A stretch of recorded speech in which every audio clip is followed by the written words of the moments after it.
Hello, नमस्कार साथियों। मैं ललतेश यादव स्मार्ट मैथ क्लासेस में आपका स्वागत है। साथियों देखिए, आज का हमारा जो नया टॉपिक है, आज जो हमारा नया चैप्टर चलेगा, यानी क्लास 10th का जो मैथ चल रहा है हमारा, उसका एक नया चैप्टर है जिसका नाम है द्विघात समीकरण। देखिए साथियों, इससे पहले हमने 3 चैप्टर को फिनिश कर लिया है, आज चौथा चैप्टर है और इसमें हमको क्या क्या पढ़ना है उसको समझना है। देखिए, जो चैप्टर है वो द्विघात समीकरण है। देखिए, द्विघात समीकरण के बारे में हमने चैप्टर नंबर 2 में बहुत अच्छे तरीके से समझा था और आज इसके कॉन्सेप्ट के बारे में आज भी और बेहतरीन तरीके से समझेंगे। बाकी इसके कुछ महत्वपूर्ण क्वेश्चन है उनको भी करेंगे, लेकिन इसमें समझना क्या क्या है, हमको आज क्या क्या करना है। सबसे पहले हमको इसके जो द्विघात समीकरण है उसके सवालों को मानक रूप में लिखना है और मानक रूप के बाद में उनको किस तरीके से गुणनखंड विधि से सॉल्व किया जाता है उनको समझना है और कौन कौन से प्रश्न जो दिए हैं वो कौन कौन से द्विघात समीकरण हैं या नहीं है उसको समझना है। ठीक है, तो देखिए, आज पहले इसको इस कॉन्सेप्ट को समझते हैं और कॉन्सेप्ट के बाद में फिर इसके मानक रूप में कैसे लिखे जाते हैं वो समझना है और मानक रूप के बाद में हम ये समझेंगे कि कौन कौन से क्वेश्चन द्विघात समीकरण है और द्विघात समीकरण है तो उनको गुणनखंड विधि से कैसे सॉल्व किया जाता है। तो देखिए, सबसे पहले इसके कॉन्सेप्ट को समझते हैं। देखिए, द्विघात समीकरण का मतलब है, हमने चैप्टर नंबर जो 2 था उसमें हमने समझाया भी था और अगर आपने इस द्विघात समीकरण के बारे में नहीं पढ़ा हो तो हमारा चैप्टर नंबर 2 है जो इसी चैनल पर पड़ा हुआ है, वो आप देख सकते हैं पिछली वीडियो में चैप्टर नंबर 2 में। तो देखिए, इसमें भी समझा रहे हैं हम। देखिए, लिखा हुआ है द्विघात समीकरण। सबसे पहले इसको एग्जाम्पल से समझते हैं। देखिए, मान लीजिए मैंने एक एग्जाम्पल में कोई एक समीकरण ली। मान लीजिए मैंने लिखा x square plus 4x plus 4। देखिए, ये क्या है, एक बहुपद है। कौन सा बहुपद है? द्विघात बहुपद। देखिए, सबसे पहले हमको ये समझना है कि ये क्या है, तो ये है बहुपद और बहुपद है तो कौन सा बहुपद है? ये है द्विघात बहुपद। कैसे? देखिए, बहुपद का मतलब होता है जिसमें 2 या 2 से अधिक पद हों, यानी 2 या 2 से अधिक पद हों उनको बोलते हैं बहुपद। ठीक है, तो इसमें देखना, एक एक्स स्क्वायर वाला पद है, एक 4x है, एक प्लस 4 है, यानी 3 पद हैं। तो कहने का मतलब है 2 या 2 से अधिक पद हों उनको क्या कहते हैं? बहुपद। तो इसका मतलब इसमें 3 पद हैं तो ये क्या है? एक बहुपद।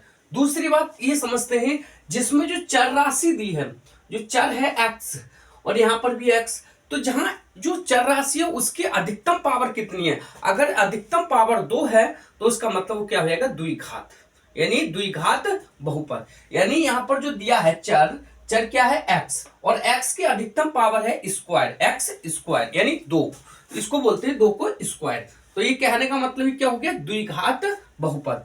और हमने करना क्या है? द्विघात समीकरण।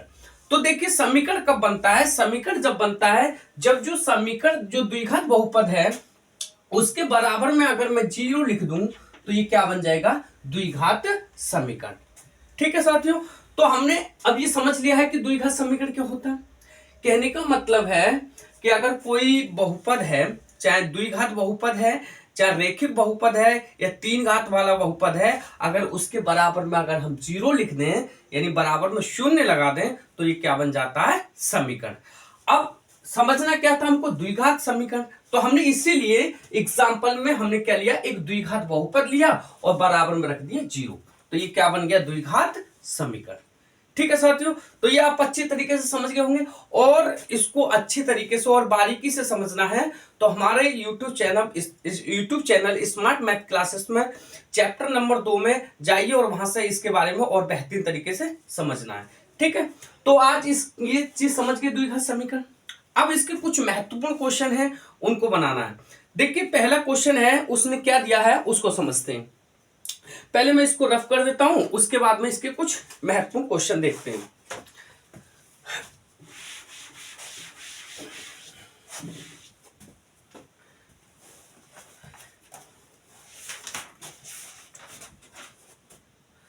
देखिए, सबसे पहले जो क्वेश्चन दिया है वो दिया है इसमें,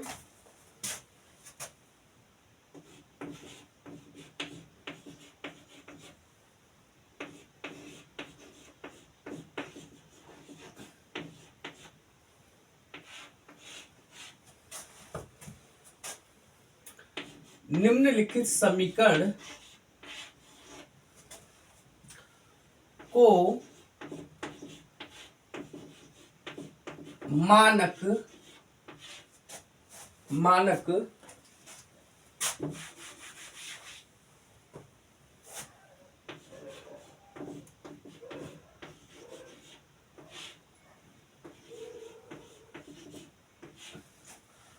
रूप में लिखिए।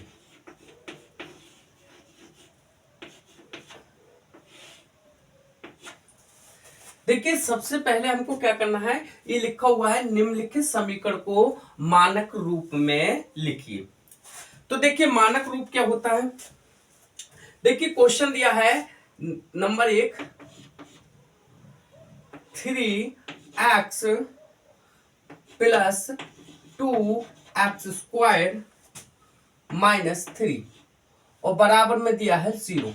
यानी इसको कह रहा है कि मानक रूप में लिखिए, यानी कहने का मतलब है इसको सही फॉर्मेट में लिखना है कि द्विघात समीकरण को हम किस तरीके से लिखते हैं। देखिए मानक रूप क्या होता है, जैसे हमने समझा था द्विघात समीकरण को कि पहले क्या लिखा था 4x² प्लस 4x² नहीं था, x² पहले लिखा हुआ था x² plus 4x plus x बराबर प्लस 4 बराबर 0। ये क्या था, ये द्विघात समीकरण थी। अगर इसके मानक रूप की बात की जाए तो मानक रूप क्या होता है, मानक रूप होता है ax² plus vx plus c बराबर 0। ये क्या होता है इसका मानक रूप, यानी मानक रूप। तो मानक रूप के बारे में आपको पता चल गया। मानक रूप का मतलब होता है कि जो हमने दी थी, जो द्विघात समीकरण एग्जाम्पल के रूप में ली थी, यानी उसका अगर सही रूप में लिखना होता है, यानी उसका मानक रूप होता है वो किस तरीके से होता है ax² plus bx plus c, यानी इस तरीके से हम द्विघात समीकरण को लिखते हैं। तो इसी तरीके से इस सवाल में दिया है कि निम्नलिखित समीकरण को मानक रूप में लिखिए, यानी मानक रूप का मतलब होता है उसको सही फॉर्मेट में लिखिए, यानी किस तरीके से द्विघात समीकरण को लिखते हैं। तो इसके लिए लिखने के लिए क्या होता है, हमको इसको सही तरीके से लिखना है। तो देखिए लिखते हैं, ये हमने आपको बता दिया मानक रूप। तो देखिए मानक रूप में लिखना है तो इसको कैसे लिखेंगे, जिसकी जो चर राशि होती है, जिसकी अधिकतम पावर होती है, उसको सबसे पहले आगे लाया जाता है। तो यहां पर जो अधिकतम पावर है वो है x² की, और इसके साथ में है 2 गुणा में। तो हम पहले इसको लिखेंगे 2x² प्लस, फिर इसके बाद में इसकी इससे कम पावर वाली संख्या को लेके आते हैं, पद को लेके आते हैं, मतलब जिससे जो चर की उससे जो दिया है उससे कम पावर वाली पद को लेके आएंगे। तो इसके बाद में है 3x, तो 3x, उसके बाद में है -3 और बराबर में 0। तो हमने इसको क्या लिख लिया, यानी सही रूप में, यानी मानक रूप में लिख लिया। वो किस तरीके से लिखा था, जिस चर की अधिकतम पावर थी उसको पहले लेके आए, उससे कम पावर वाले को उससे पीछे लेके आए, और सबसे कम पावर वाले को उससे सबसे पीछे, और इस तरीके से हमने इसको लिख लिया। तो ये क्या बन गया, इसका मानक रूप। ठीक है साथियों, तो ये आपको समझ में आ गया होगा कि मानक रूप क्या होता है। यानी मानक रूप का मतलब होता है कि अगर कोई क्वेश्चन दिया है उसको सही फॉर्मेट में लिखना, यानी मानक रूप में लिखना। कहने का मतलब है जिसकी चर की अधिकतम पावर है उसको पहले लेके आना, उससे कम पावर वाले को उससे पीछे लेके आना, और सबसे कम पावर वाले को उससे सबसे पीछे, और ये क्या लिख गया, इसका मानक रूप। अब इसी तरीके से इसका एक क्वेश्चन और देखते हैं। देखिए अगला क्वेश्चन है, मैं पहले इसको रफ कर देता हूं, फिर इसका अगला क्वेश्चन देखते हैं। देखिए अगला क्वेश्चन है,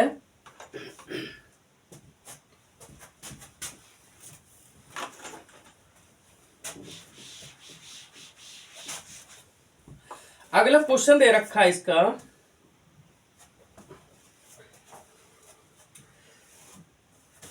देखिए लिख रखा है दूसरा क्वेश्चन, सेकंड नंबर क्वेश्चन है। ये लिखा है 2y² प्लस 7 बराबर 3y। अब इसको क्या है, मानक रूप में लिखना है। तो मानक रूप का मतलब है उसी तरीके से जो दिया था मैंने a x square plus b x plus c, उसी रूप में लिखना है। तो देखिए क्या करेंगे, जिसकी अधिकतम पावर है वो तो आगे है ही, उसके बाद में हमको क्या करना है, जो 3y है जो बराबर से उधर साइड है उसको बराबर से एक साइड लाना है उधर साइड। तो इसको लिखेंगे 2y स्क्वायर, और इसको इधर साइड लाएंगे तो ये हो जाएगा माइनस का 3y और प्लस का 7, और बराबर में क्या लिख देंगे 0, और ये क्या बन गया इसका मानक रूप। ठीक है, तो हमने अच्छे तरीके से ये समझ लिया है कि मानक रूप में अगर क्वेश्चन दिया हो तो किस तरीके से लिखना है, यानी मानक रूप में अगर पूछे क्वेश्चन को लिखने के लिए तो किस तरीके से लिखेंगे। एक क्वेश्चन और समझते हैं इसका मानक रूप का। देखिए अगला क्वेश्चन दे रखा है इसका, इधर समझते हैं। इसका तीसरा नंबर का क्वेश्चन है, वो दिया है 7y स्क्वायर बराबर 2y माइनस 2, और इसको भी क्या है मानक रूप में लिखना है। तो मानक रूप में कैसे लिखेंगे, ये 7y स्क्वायर है तो उसको कहीं रहने देंगे, फिर उसके बाद में जो संख्या है वो बराबर से दूसरी तरफ लेके आएंगे, तो जो प्लस की है वो माइनस की हो जाएगी, जो माइनस की है वो प्लस की हो जाएगी। तो इसके बाद पहले इधर आएगी माइनस की 2y हो गया, प्लस की 2y थी बराबर से उधर आके माइनस की 2y, और जो प्लस के 2 थे वो उधर जाके, वो माइनस के 2 थे वो उधर जाके किसको हो गए प्लस के 2, और बराबर में 0, और ये क्या बन गया इसका मानक रूप, यानी सही फॉर्मेट में इसको लिख लिया, और यही क्या बन गया इसका मानक रूप। तो आपने मानक रूप के बारे में अच्छे तरीके से समझ लिया हो। तो अब इसके बाद में समझते हैं इसके कि द्विघात समीकरण कैसे, यानी ये पहचानना है कि कौन कौन से सवाल द्विघात समीकरण हैं। तो अगले नेक्स्ट लेवल पर चलते हैं। तो नेक्स्ट लेवल है इसका, अगले क्वेश्चन है उसको समझते हैं।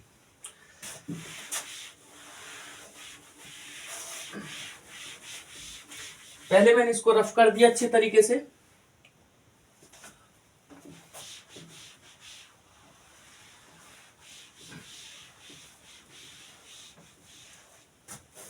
देखिए अभी अगला क्वेश्चन का लेवल दे रखा है, दूसरे नंबर पर देखा है, दूसरे खंड में वो दिया है जांच कीजिए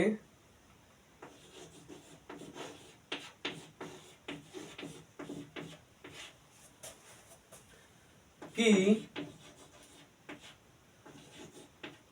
क्या निम्न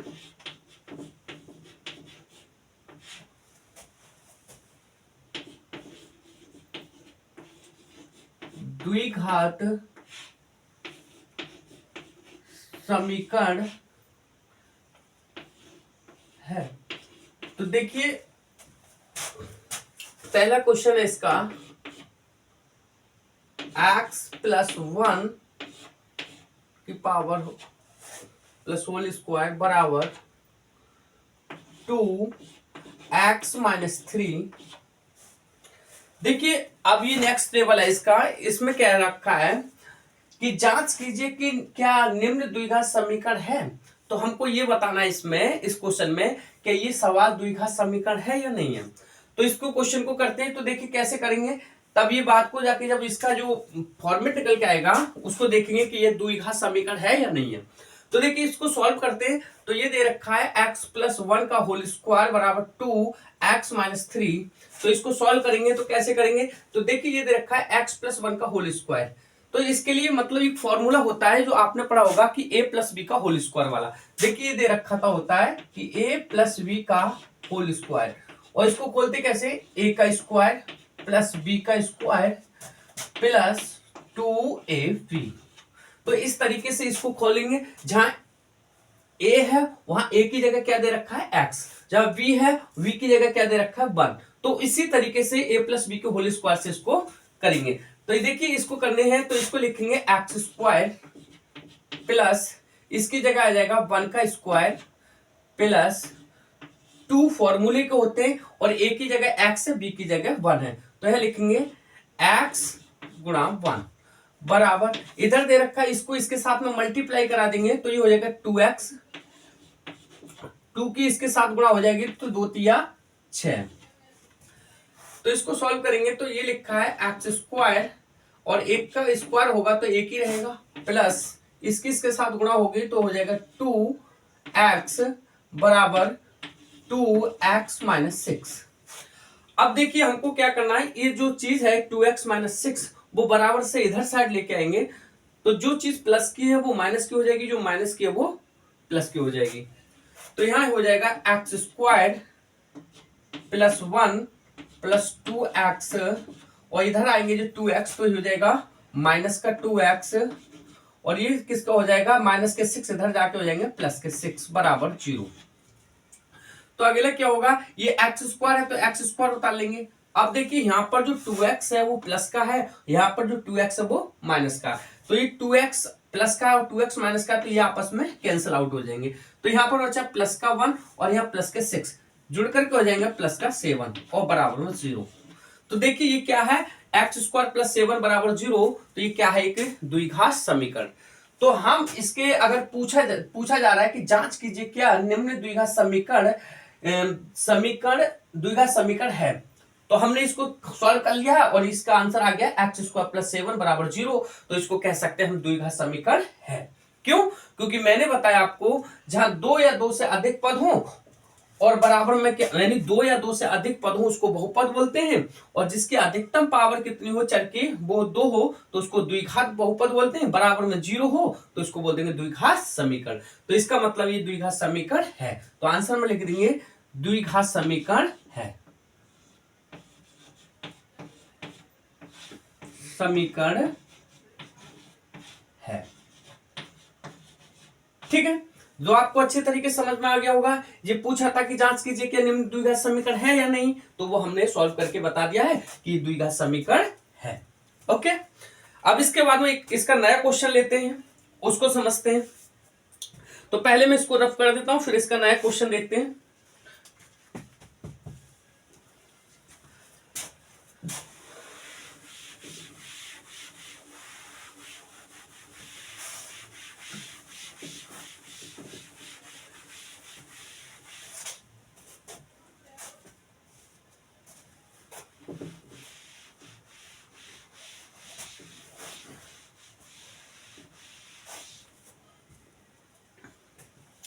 देखिए अगला नेक्स्ट क्वेश्चन है इसका,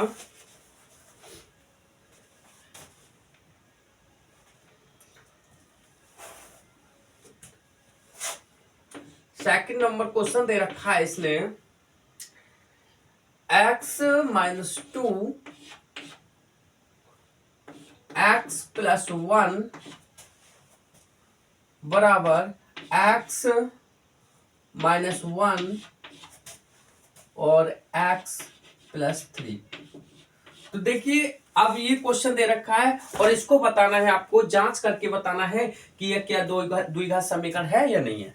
तो इसको सॉल्व करते हैं और सॉल्व करने के बाद में जो आंसर आएगा उससे पता चलेगा कि ये द्विघात समीकरण है या नहीं है। तो देखिए सबसे पहले हमको क्या करना है, जो दे रखे हैं इनकी आपस में मल्टीप्लाई करनी है, जो दे रखे हैं इनकी आपस में मल्टीप्लाई करनी है, यानी गुणा करनी है। तो देखिए इसके साथ गुणा होगी, पहले देखिए एक एक करके गुणा करते हैं, पहले इनकी दोनों की गुणा कर देते हैं, फिर इन दोनों की गुणा कर देंगे। तो देखिए गुणा करेंगे कैसे, इसकी x की गुणा x के साथ होगी तो यहाँ लिख जाएगा x², फिर इस x की गुणा इस 1 के साथ होगी तो ये हो जाएगा x, फिर इस 2 की गुणा इसके साथ करेंगे x के साथ तो ये हो जाएगा माइनस का 2x, फिर 2 की गुणा 1 के साथ होगी तो माइनस के 2 1 का 2, क्योंकि इसके साथ में चिन्हों की भी गुणा होती है, क्योंकि यहाँ माइनस था तो इसके साथ ये प्लस का था तो प्लस माइनस माइनस, माइनस के 2x इस माइनस 2 की इसके साथ गुणा हुई तो ये माइनस का ये प्लस का, प्लस माइनस माइनस 2 1 का 2।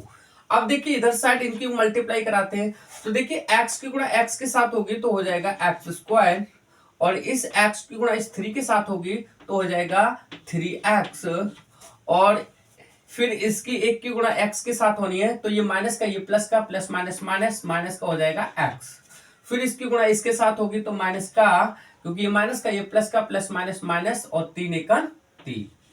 तो देखिए हमने दोनों तरफ गुणा करा ली है।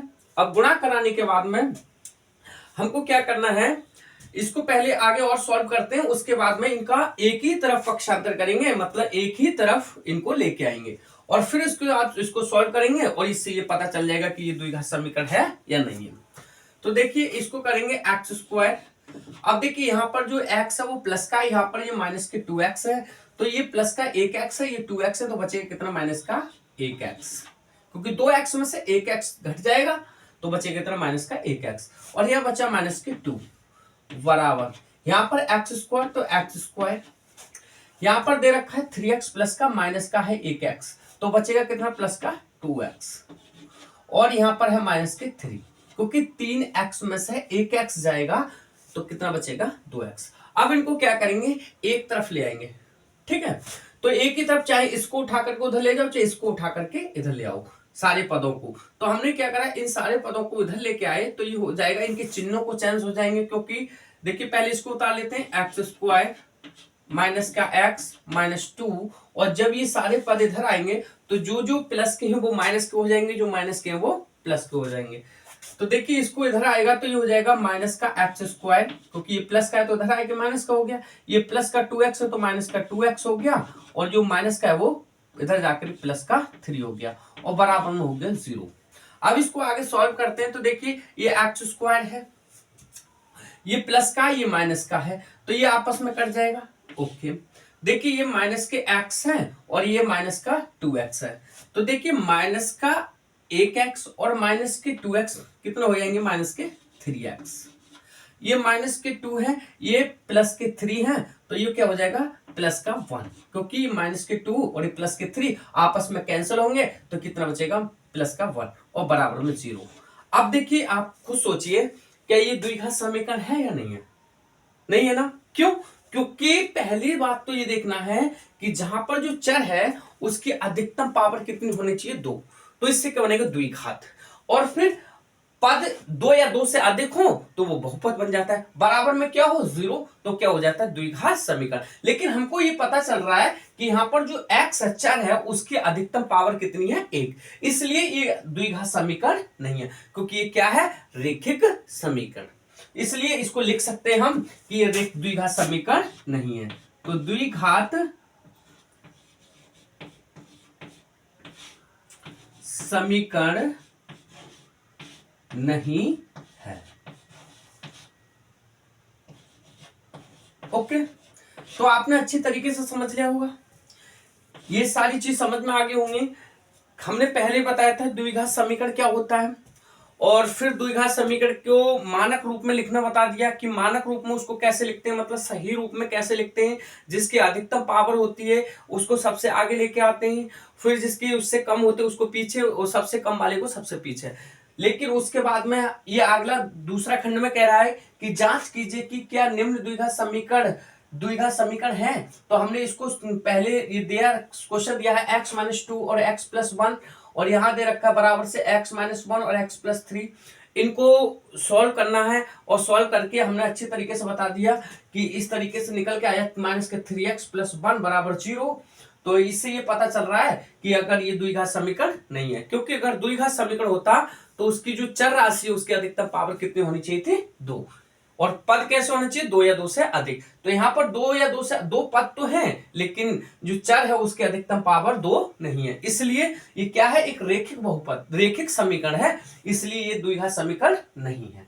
ओके इसका अगला एक क्वेश्चन और करते हैं, फिर और अच्छी तरीके से आपको समझ में आ ही जाएगा। देखिए अगला क्वेश्चन है इसका, पहले मैं इसको रफ कर देता हूं फिर इसका अगला क्वेश्चन करते हैं।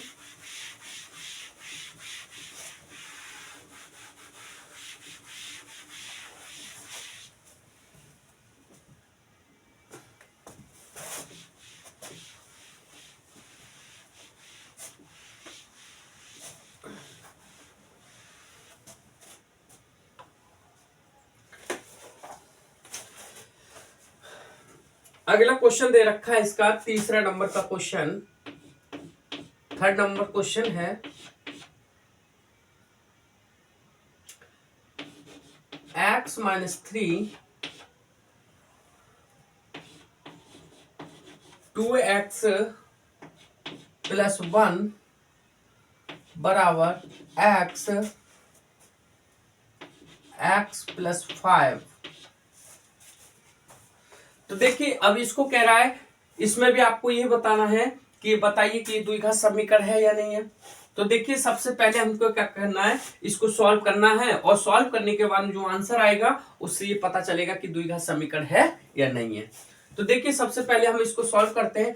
तो ये देखिए ये दे रखा है, इन दोनों जो दे रखे हैं पद उनके आपस में गुणा करनी है, इधर इन दोनों में गुणा करनी है, उसके बाद में इसको सॉल्व करना है। सॉल्व करने के बाद में पता चलेगा कि द्विघात समीकरण है या नहीं है। तो देखिए इस x की गुणा इसके साथ होगी तो ये हो जाएगा x गुणा 2x के साथ होगी तो 2x², फिर x की गुणा 1 के साथ होगी तो ये हो जाएगा x, और -3 की गुणा 2x के साथ होगी तो ये हो जाएगा माइनस का, ये माइनस का 3 है, ये प्लस का 2 है, तो 3 दूनी 6 और माइनस माइनस वो माइनस प्लस माइनस 3 दूनी 6x, और इस -3 की 1 के साथ गुणा होगी तो माइनस का 3 बराबर।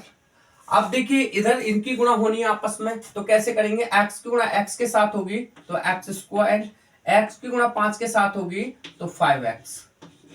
तो देखिए हमने अच्छी तरीके से इनकी आपस में मल्टीप्लाई करा ली है, और मल्टीप्लाई करा ली है। अब इसके बाद में पहले थोड़ा सा और सॉल्व करते हैं इसको, तो ये लिख देंगे 2x², ये दे रखा है x, एक मतलब प्लस का 1x है, यहाँ पर माइनस के 6x है, तो बचेंगे कितने, माइनस के 5x, और ये दे रखा है माइनस का 3 बराबर, यहाँ पर है x² और ये प्लस के 5x। अब देखिए इसको क्या करना है, ये वाली चीज है ना x² प्लस 5x, अब इनको इधर साइड लेके आना है, यानी पक्षांतर कराना है, एक साइड लेके जाना है।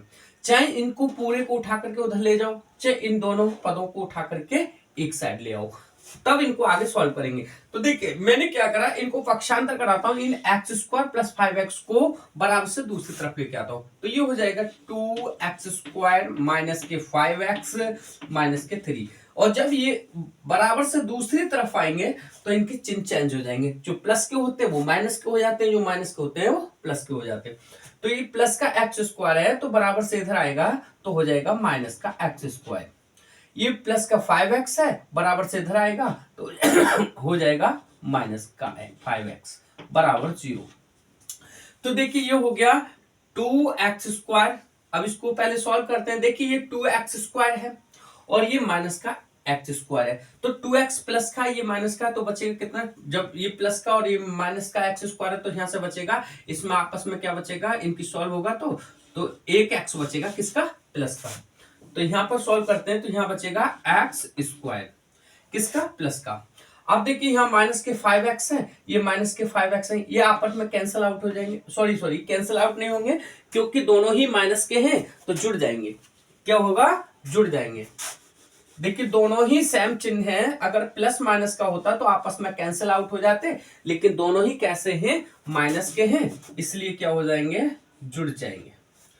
माइनस का 5x और ये भी माइनस का 5x, तो ये दोनों जुड़ जाएंगे तो माइनस के हो जाएगा 10x, और यहां दे रखा है माइनस का 3 और कोई चीज नहीं दिया है तो यहां लिख देंगे माइनस का 3 बराबर में 0।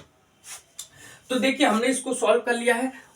ये लिखा हुआ था 2x² और यहाँ पर है माइनस का x², तो 2x² प्लस के थे, एक x² माइनस का था, आपस में इस प्लस वाले में से ये माइनस वाला घट गया तो बचा कितना, प्लस का x²। ये माइनस के 5x, ये माइनस के 5x, दोनों माइनस माइनस के जुड़ जाएंगे, क्या हो जाएगा, माइनस के 10x, और ये माइनस के 3 और कोई नहीं दिया है इसका तो ये लिख देंगे माइनस के 3 बराबर में 0। और यह क्या बन गया, हमने सॉल्व कर लिया, और ये पता ही चल रहा होगा आपको कि द्विघात समीकरण है या नहीं है। तो देखिए क्यों, क्योंकि देखिए हमने देखा तो इसमें जो पद है वो पद भी आपको पता है 2 या 2 से अधिक है तो बहुपद है, और जो चर है उसके अधिकतम पावर कितनी है, 2 है, तो द्विघात हो गया, द्विघात बहुपद हो गया, बराबर में 0 भी है, इसका मतलब ये क्या हो गया, द्विघात समीकरण, यानी हम कह सकते हैं कि ये द्विघात समीकरण है। तो यहां लिख देंगे द्विघात समीकरण है। ओके, ठीक है। तो देखिए साथियों, आज हमने अच्छी तरीके से इन सारी चीजों को समझा है। सबसे पहले तो हमने समझा था कि द्विघात समीकरण होती क्या है, उसके कॉन्सेप्ट को समझा। द्विघात समीकरण को मैंने अच्छी तरीके से बताया। कहने का मतलब है, जब हमने जो दूसरा नंबर का चैप्टर किया था पॉलिनोमियल्स, उसमें हमने आपको बताई था द्विघात समीकरण क्या होता है, द्विघात बहुपद क्या होता है, रेखिक बहुपद क्या होता है, रेखिक समीकरण क्या होता है, त्रिघात बहुपद क्या होता है, त्रिघात समीकरण क्या होता है। और आज इसका एक इसी का चैप्टर है द्विघात समीकरण, उसमें भी हमने आपको बताया द्विघात समीकरण के बारे में। और इसमें पूछा था कि द्विघात समीकरण है तो इसके मानक रूप में कैसे लिखा जाता है, उसको भी समझा। और फिर उसके बाद में ये भी देखा क्वेश्चनों को कि जांच कीजिए कि कौन कौन से द्विघात समीकरण है या नहीं है। तो हमने इसको अच्छी तरीके से समझ लिया, सबके अच्छे तरीके से, बहुत ध्यान पूर्वक अच्छे तरीके से समझाया, बड़े प्यार से। तो आपको अगर हमारी वीडियो अच्छी लगी हो, अगर आप सारी चीज समझ में आई हो, तो हमारी वीडियो को लाइक करिए, शेयर करिए, सब्सक्राइब करिए, और इसी तरीके से आप अपना प्यार बनाए रखिए ताकि हम और अच्छी वीडियो आपके लिए लाते रहें। ठीक है साथियों, तो आज हम अपनी क्लास यहीं रखते हैं, बाकी मिलते हैं नेक्स्ट क्लास में। तब तक के लिए धन्यवाद।